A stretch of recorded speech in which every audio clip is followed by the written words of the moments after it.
Production, one of a series of films celebrating the contributions of Kentuckians to the nation. Bonnet Productions is a student enterprise of North Junior High School, a school in the Henderson County, Kentucky school system. I, Derek Howard, am here at North Junior High to interview Thelma Johnson, a chairperson of the Board of Education, on July 11, 1984. Ms. Johnson, you were recently voted Distinguished Citizen of the Year. No one has more richly deserved it.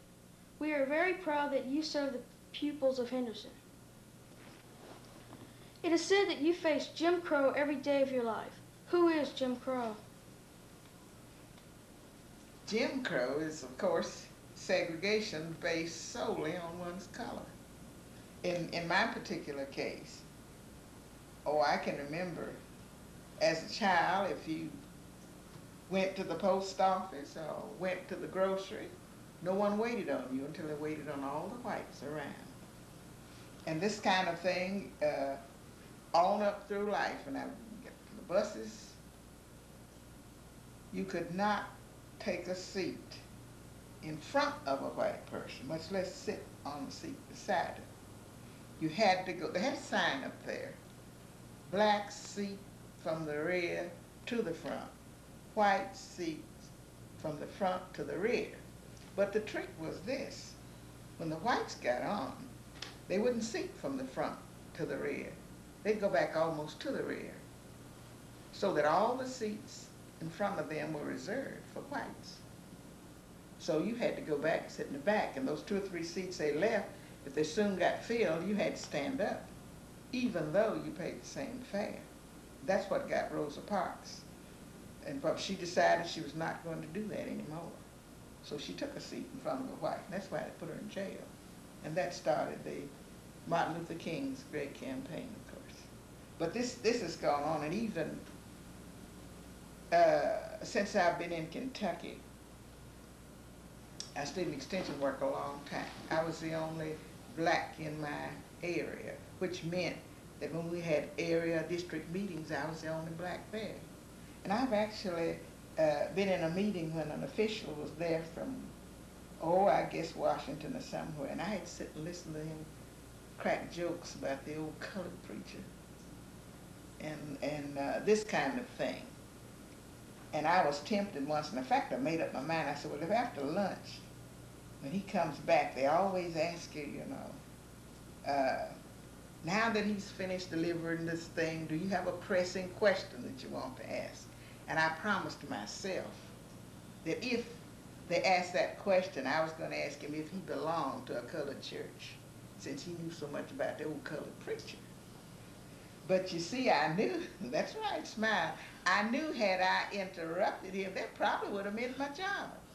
But this is the kind of thing, and right here in Henderson, I stopped going to an annual meeting that I should have attended, because I got tired of the jokes being cracked on the little darkies and this, that, and the other. And once some man, a state official, made such a rank joke that a white woman in front of me turned around and looked me squarely in the face, as if, what are you doing here? So I didn't go anymore. And this is the kind of thing it's been all along, and it still crops up. Every once in a while it crops up.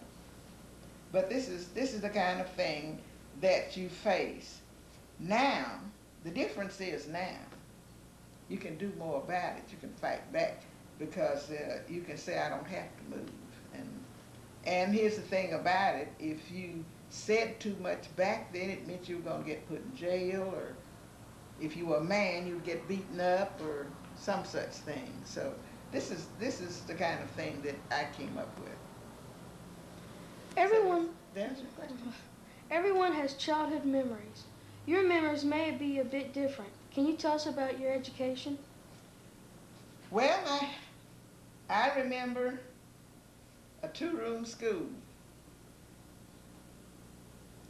And of course, had 2 teachers.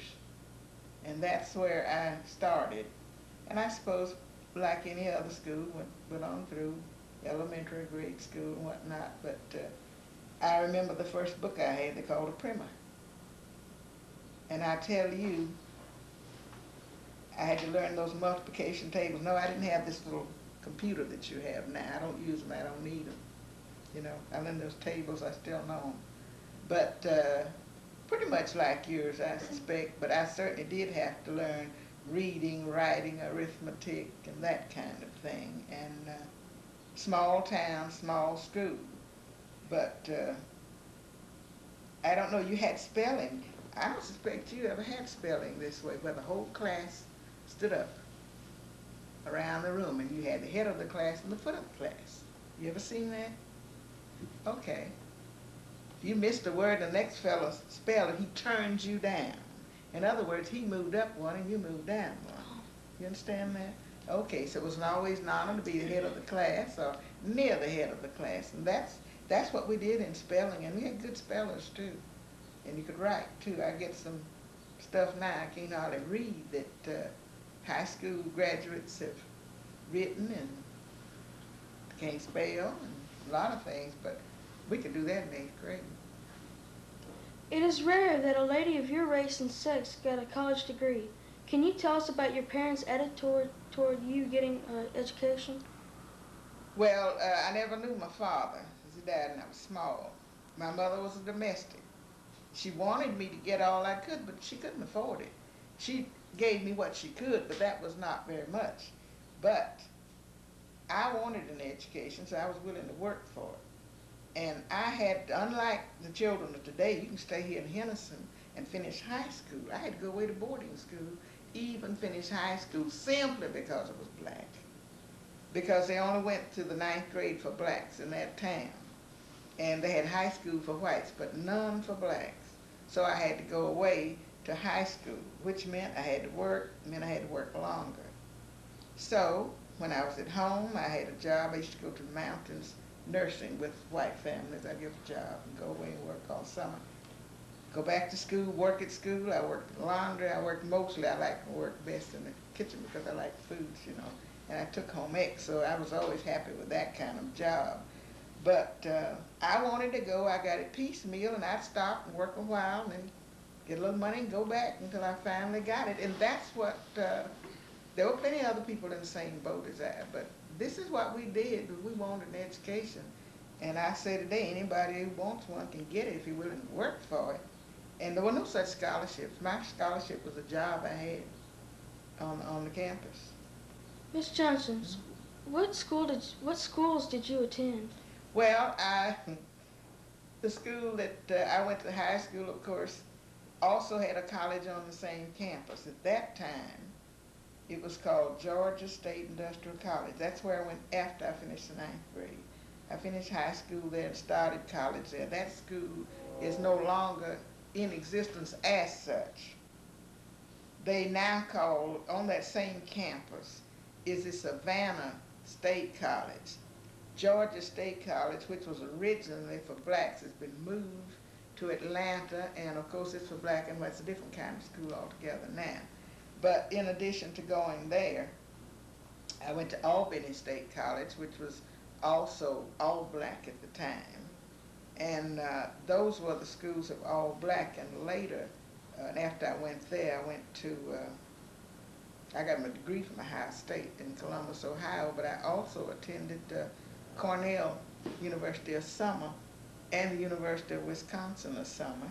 And anytime I could find a class over at the University of Evansville, you know, I'd take that. So I've just been around, I guess. You must have known that careers were limited for black people. Did you have any trouble using your home economics degree?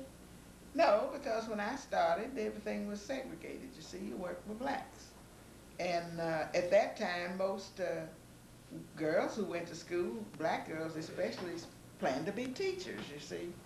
And I had no problem with that, plus the fact home economics afforded me a good chance to get employment in between time. For instance, when I went to Ohio State, I found out that on weekends I could work at Children's Hospital to relieve the people who wanted to get off on weekends and holidays. And you see, I went in the dietary department, and they found out that I was a home ec major, so they put me in the diet kitchen. And when they called orders, I prepared special meals. So really, the home ec part came in handy for other work that I had to do also. It is said that you work this region with only black families as your clients. Did you receive separate but equal support from the state? No, I received, let's put it this way, my salary was much less than that of whites of the same qualifications, and I had probably more years of experience than any woman in this area because I had 10 years experience when I started working in Kentucky. No, when I started, the salary was not what it should have been. And tell you the truth,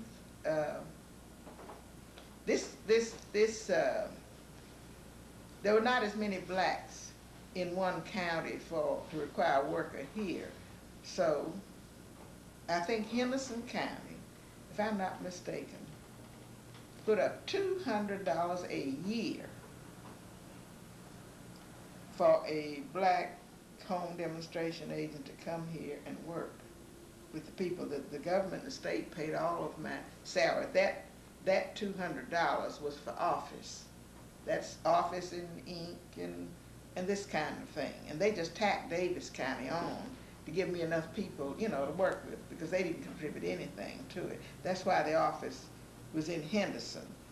And I came here because a man who's dead now, Mr. Enoch Fellows, would come to the Farm Bureau meetings and he would see the white women serving salad and things at the annual meetings, and he couldn't understand why there wasn't an agent here to teach the black women how to do things, and the director of the Kentucky Extension was there, and he just went up and asked him, why didn't he have that here for black? They would like it. And he promised him that the next appropriation that they got, they would get one for Henderson County. And that's how I happened to be here.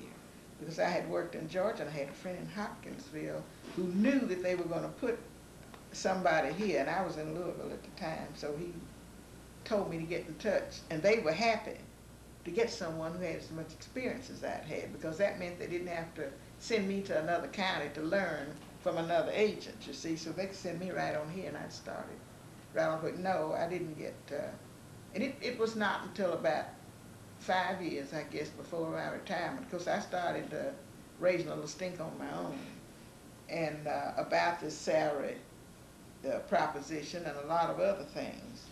And finally, someone came from Washington. There again, this is why I say a lot of things I don't talk about, because very few people knew. I suppose the man even came to discuss with me how things were and the situations and so forth and so on. And finally, before I retired, they had to double up to bring the salaries up to where it should have been. So most of my working years, I was paid much less than whites for the same work, and the work done under more adverse circumstances. Many poor families suffer from poor nutrition. How did you improve their standards? Well,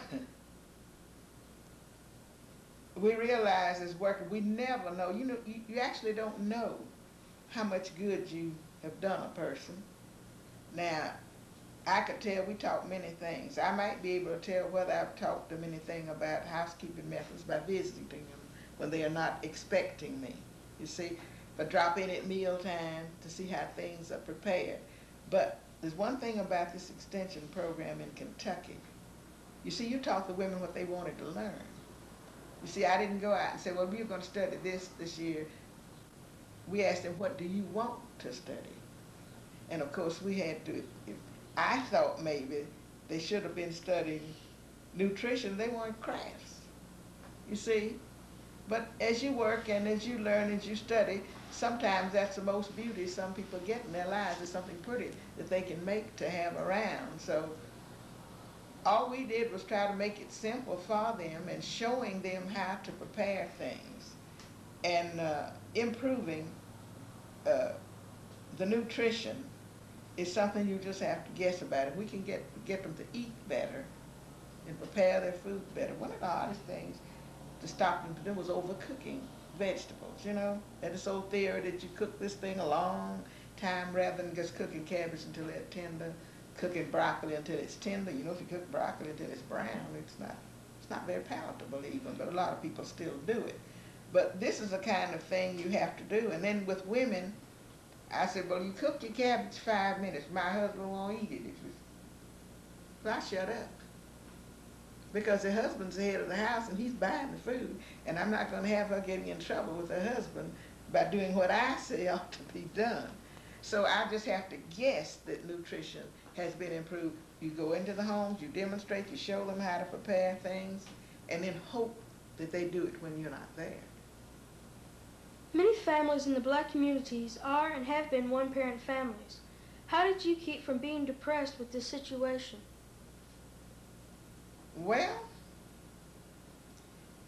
see, that's one thing. My job as a home economist was not necessarily dealing with morals, so to speak. So I treated them as if they were a two-parent family, you know. And the only time that things bothered me was when I had little girls in 4-H, and I'd say you need a yard of fabric for an apron or whatnot. And those children, they could speak right up and says, I'll bring mine next time. It really hurt when the little girl didn't know when she could get hers or whether she would ever get it or not. These are the things that bothered me to see. You could almost tell which children had the better home life by the responses to the things that you asked them to do. Well, now, yes, there were a lot of things I would have liked to say, don't do this again, or don't do, but that was out of the realm of my responsibility, so I just treated them as if everything was as it should be and tried to teach them the same as I taught everyone else. They didn't know the difference as far as my teaching was concerned. If everything could have been all right, yes, it bothered me, and it still bothers me. And you said black families. Well, now this is one thing I got to find out after they integrated, and I started working with white families. I found out they had a lot of it too, you know, and but you see, you still have it. All you have to do is go down to the welfare offices where they deal with aid to dependent children, and you will find them. And of course, here's another thing about aid to dependent children. A lot of them have been married parents. They're not always that the children were born out of wedlock. It could be that there's been divorce. And I'll tell you, the laws of Kentucky welfare system forced a lot of black men away from home. Now, what am I saying? I'm saying that if a black man is with his family and he does not have a job, they won't help his children. You see what I'm saying? So he leaves home. At least he leaves home when the daytime. He comes back when nobody's looking. But he leaves home so that his children, the wife can get welfare to take care of the children. So some of these situations, yes, I see he's agreeing with. You see, some of these situations are forced on people, and it's not that they don't want to, it's just that they can't. Now, the average woman can get a job, average black woman now, can get a job probably quicker than the average black man. But then if she's got children, she's got to stay there and look after them. So rather than see his children starve because he doesn't have, he'll leave home. And it's not that he's abandoned. He's abandoned his family for a very good reason. And yes, it does bother me, but you see, our laws create a lot of that, and the only thing we can do about that is change the law. And I know that, so, and there again, you go ahead and do what you can for them. But what you try to do with those families is help them use a budget to make that money go around. Because you see, if you don't know how to manage, and you go and hand $200 or $300 or $400 at one time, you're likely to misspend. And we had a little system, we had a lesson in home management where we suggested you get an envelope. You have an envelope for rent, you have one for food, you have one for insurance. You see what I'm saying? And when you get that money, if you know that $25 goes in there, you put it in there and don't bother it. And people who work about a week and get their money that way should put it in there, and so that when the time comes to pay the bill, you'll have it. But there's no point in spending it then. You know you don't have any more coming in. And so the thing that bothered me most about those families was the fact that they didn't have too much to manage in the first place, so they thought it wasn't necessary to budget. And those are people who need to budget more than anyone else. So what happens? You get 2 or 3 months behind your rent, you have to move. And you move and you move and you leave a row of bills behind you. Well, pretty soon you get a bad reputation. And that's bad. And it bothered me that maybe we didn't budget a little more and didn't spend our money a little more wisely. You have been involved in many community projects. Some would say that you have been a token black. How would you answer them? Well, I can only assume that I'm a token black for this reason, because I have no way of knowing how many other blacks have been asked to join, for instance, on a board of directors. But I do know this one thing. When I went off of a board and they asked me to recommend someone, then I recommended some blacks, and they did go on. So I do know that some groups it's just not a token black, but with some others there might be, and I think that is quite true. And what happens in this case, when they find that a person will work, they'll keep calling that same person. Now here lately, I have turned down some things because I said I'm overloaded, and I give them another name, you see. Well now, I have given names of blacks who would not accept, you see. So I don't know, and I think one way to break up tokenism is when one black gets in there to recommend another. But if you recommend someone and they won't accept, well, then there's nothing you can do about it. So yes, I would say that because many things I'm the only black there. But maybe I can't say that any others had been asked, you see. How has situations improved for black people in Henderson? Well, that's a little hard to say, because when I look at the employment situation, we're still on the short end of that. And that is one thing that I talk about even in our school system, that we are really on the short end of that, and not necessarily teachers either. But then there are maids, there are cooks, there are bus drivers, and of course teachers, and we're on the short end of that now. You look in the bank, we're getting more in the banks, and recently we've got some more. We got one in the post office, we got 2 blacks, a woman and a man. I think they're both carriers, and then the woman does work in there selling stamps and whatnot. We do not have a black doctor in town. I don't know why. We have tried to get one. I don't know what happens, but whites continue to come. I mean, it isn't that you got too many doctors, because they're still coming. We don't have, we have quite a few blacks working in certain positions, but I don't see too many blacks in top positions that are controlled by whites, as far as that goes. Why did you, at retirement age, seek a career as a Board of Education member? Well, I didn't seek it. I was recruited.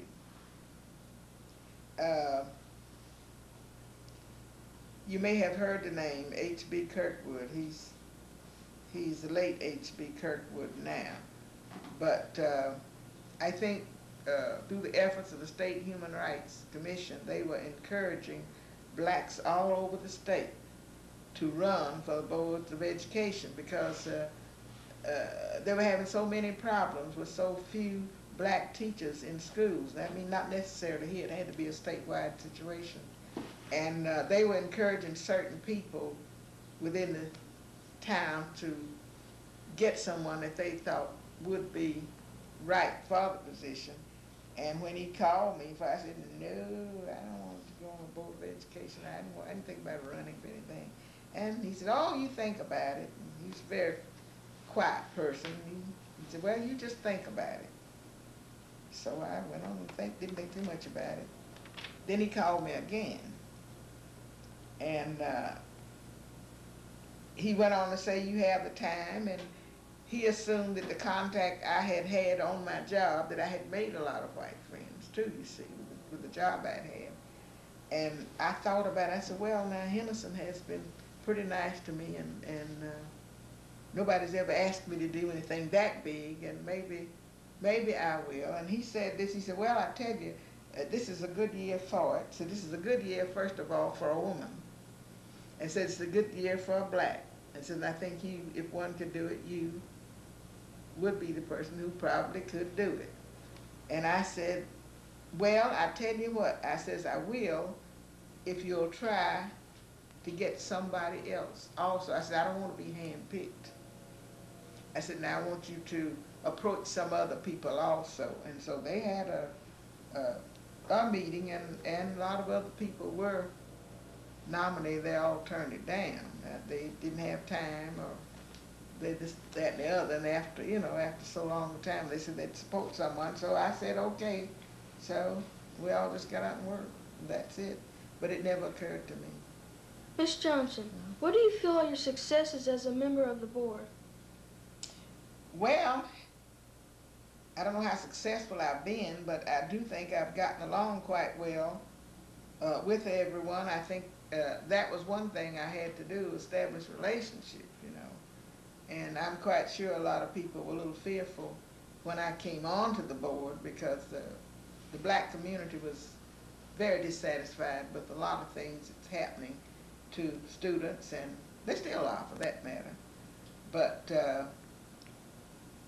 I think some were a little apprehensive about what might occur with my being on there.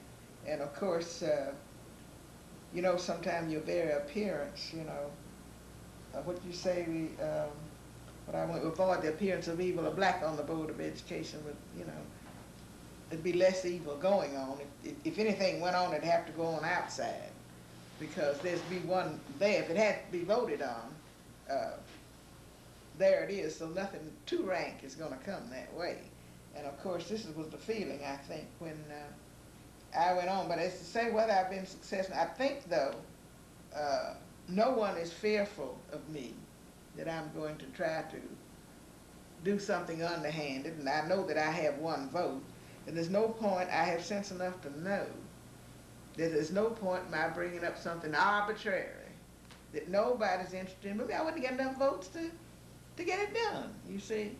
And I don't believe in caucusing. In other words, I don't believe in going to another board member and say, let's do so-and-so at the meeting. Let's do this and let's do that. Because you see, I think you need to know all the circumstances. I like to make my decision after I've heard everything, and I don't want to tell another board member, okay, we'll vote such a way. And then when I hear it, it's not like that board member told me, and yet I feel that I'm bound to do this, so I'd rather not make my commitments until I hear everything. In fact, and I have been able to maintain that kind of relationship. If a board member brings up something and I disagree with it, I vote against it. We're still friends. And I don't know, I think I have made plain some things that I'm interested in, and I have seen a few things change, and I think in that way I have made them conscious of the fact. And I think one thing, I believe, I don't know, I guess it's a funny thing, but I believe that maybe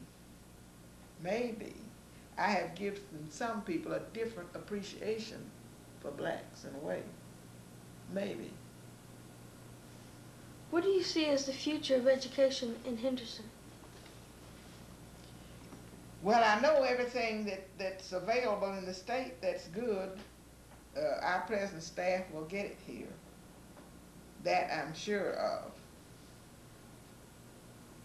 I don't know, well, the state really, the money you get from the state will control everything, tell you the truth. And I would hope that the teacher load is reduced, because I think you can do a better job of teaching when you do not have so many children to teach.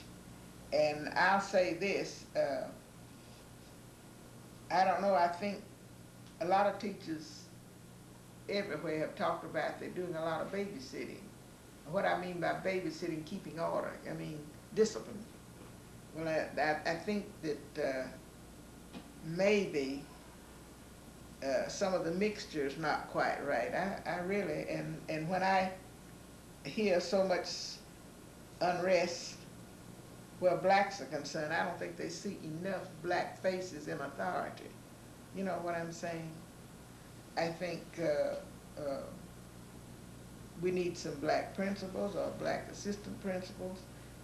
I think we need some blacks who, if they say something, it means something, not that they have to go along with who's over them. And I think that's going to do a lot. I think when you realize that, it's going to do a lot for our system. I know that there are black children who have talent. It's not being tapped anywhere but in sports. You see, and there has to be something wrong. And it's wrong because there's nobody encouraging them to come in. There's nobody seeing their particular talent. And I think what I'm saying is, I think when it comes to the education of the future of Henderson County, you've got to take all the children along in all of the programs. And I think maybe don't decide that because you're black you belong over here in this program, and because you're white you belong in the gifted and talented program. You understand what I'm saying? You're going to have to find all of those that belong in the gifted, talented, black or white, and those that need to go over in special ed, you see. And I'm not talking about handicapped. I know that they're children that there's nothing wrong with them, but they just need a little more attention, and so you give them some special help. And I think you're going to have to think in terms of all the children, and until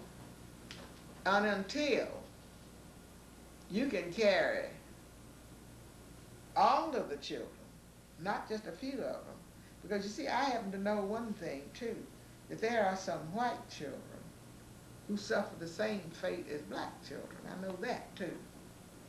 And until you can carry all of them along, until you can see that this child who comes from this poor house, this poor family, could have just as much talent as a child who lives in Highland Acres, your education program is going to lack something, because you're not tapping all the resources. You know, that's not tapping all the human resources that you have. And I think this is something we're going to have to pay a little more attention to, and not just assume because you live in a certain place and that your parents have a certain talent, you are automatically gifted and talented. Now, that's just, I'm using that word. You might never get in the gifted talent program and still come out at the head of the class, you know. But now, I do know that, and I think attitudes have a lot to do with how well students do. And if a student ever gets the attitude that I don't care what I do, this teacher's not going to think it's good, they're not going to give their best, because they're going to be, what the heck? And I think that we need more black teachers. We need to seek some who are, let's see, talented in some particular areas. And you're not going to get them if you don't seek. I think you ought to seek. I think this system needs to seek black teachers the same way they seek a football coach. Now, that's put it in a nutshell. If I'd said that first, I wouldn't have had to say all of that. Now, no one waits for a football coach to come to you. You go out after a football coach, and you search and search until you get them. Because now you know you can get all the football coaches you want. But you see, you don't do that way. You wait, and when you're short on black teachers of this kind of is, and you really wanted to get them, you go out and get them. And you find what you want, just like you find your football coach and your basketball coach and your band man. Now, this is what you do. What are some of the other activities you are involved in Henderson? Oh, well, now, right at the moment, I guess the one I like best is this clothing, mending patients' clothing at Red Bank Nursing Home. Do volunteer. Started it in 1974, and there are 3 other ladies who go along with me, and that's where I was this morning. and I go there. I started weekly until they don't have as much work now, so every 2 weeks, and any patient in the nursing home who needs their clothing repaired, I do it. I had a job this morning putting the zipper in the man's pants. And another one sent his pants, and the washing machine had torn the top band, you know, where the belt carriers out, pull all that loose, and his belt carriers loose, and I spent a lot of time fixing those pants back so he can wear. Well, I get really a lot of joy out of that. And there's one person who irons for them, and I do that. Well, I think that's the most worthwhile one, really. And then I'm on the board of directors of the Community Methodist Hospital and the Senior Citizens. And right now I'm on the board of directors for the Henderson Boys and Girls Club. And that's something that I hope or will go, because it will be something nice for both black and white if it's operated the way it's supposed to be, the way it's set up, and it seems to be doing quite well so far. But I am working on giving a good bit of time to that. Probably giving more time to that next to Red Bank, because it's the board of directors of the hospital and the senior citizen. There's one meeting a month with these, but these other two call for extra time, and those are the things, volunteer, because I belong to a lot of other things, but they're not, it's not volunteer work actually. What advice would you give students who are maybe not doing so well for whatever reason? Well, I think if they're not doing so well, the number one thing is to find out why. If they're not doing well because they're not trying, and if they're not trying, why aren't they trying? And if you need extra study help, then that's where you get your special help. But I think the thing is to find out what the student really wants out of life, what you want to do. You get out of it what you put in it. And if you really want an education, you'll get it. I had a classmate who wasn't the smartest fellow in the world, but he put forth A-class effort and was lucky to get a C. You see? Well, now I could put forth C-class effort and get an A. You see what I'm saying? You're going to have to give it everything you've got. Now, if you know that it's hard for you to get something, you're going to have to work at it a little harder. In other words, if here's a fellow who can play basketball and make an A. Every fellow can't play basketball and make an A. You'll have to decide whether you want to play basketball and make a D and a C, or whether you want to get with the books and make A and B and try to get with that science and get with that math, because that's what's being demanded now. And it takes study for that. So I think the secret is, what do you yourself want? If you want an education, you can get it. You may have to work harder than the other fellow, but the point is knowing your ability and knowing that I cannot take a band and football or all this stuff and get these credits. If I want 22 credits, I'll have to just stick with books. Well, now there are some guys who can get 22 and play basketball or football. But you see, those are the guys that maybe can put forth B and C class efforts and make an A. And this fella graduated, not the highest grade, but he graduated. But I'll tell you, when he got out to do a job, he advanced, because he got into his field. He's in agriculture. And he got in and he went all the way to the state office because he put forth that A-class effort all the time. And he got A's when he got out doing his job, because he put forth that effort. But you see, if you do a sloppy job going through school, you're going to do a sloppy job when you get out, and you're not going to get anywhere. How can you not be angry when you consider the hardship that you faced that others were lucky enough not to have to face? Well, I tell you, I guess I just thank God for the stuff out of which I'm made. Because I figured if I survived all that, why spend the rest of my life being mad?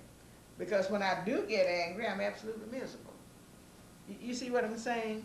And you can't enjoy life if you're mad all the time. And sometimes things upset me, and it does. Maybe sometimes it takes me a month. And maybe it takes me a year. Now, why I said it takes me a year, I might not pout with you. But every once in a while it comes up. You know, when it keeps coming up, I'll know it's still there. You know, they say if you forget something, what's this thing you learn in Sunday school? If you forgive, you forget. And if you forgive, it's as if it never happened. Well, there are things in your life that you've forgotten completely, as if it never happened.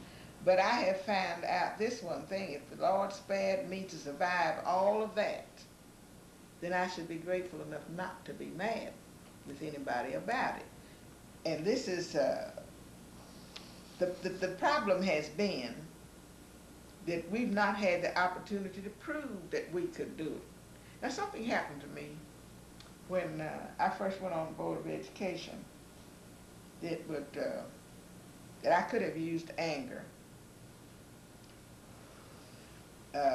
You were not on there at the time. I went on with the old board.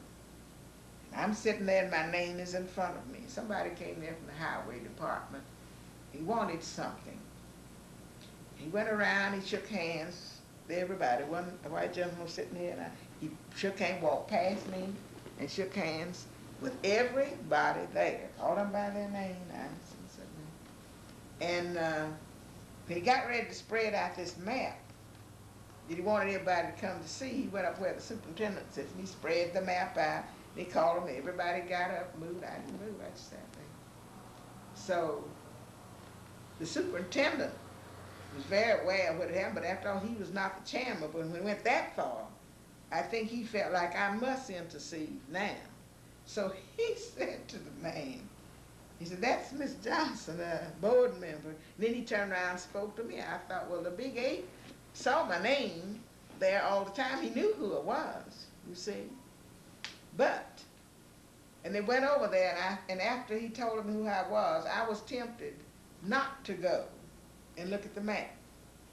And I thought, now why let this one man stop me from performing as a board member when the people in District 3 sent me here? You see? And that's how. So I got up and went on around it. 'Tis true I wasn't looking at what he was doing, but I did get up and go, because I said, after all, he didn't put me there. But that was pretty rank. And if the superintendent had not mentioned it, I was going to sit right through it.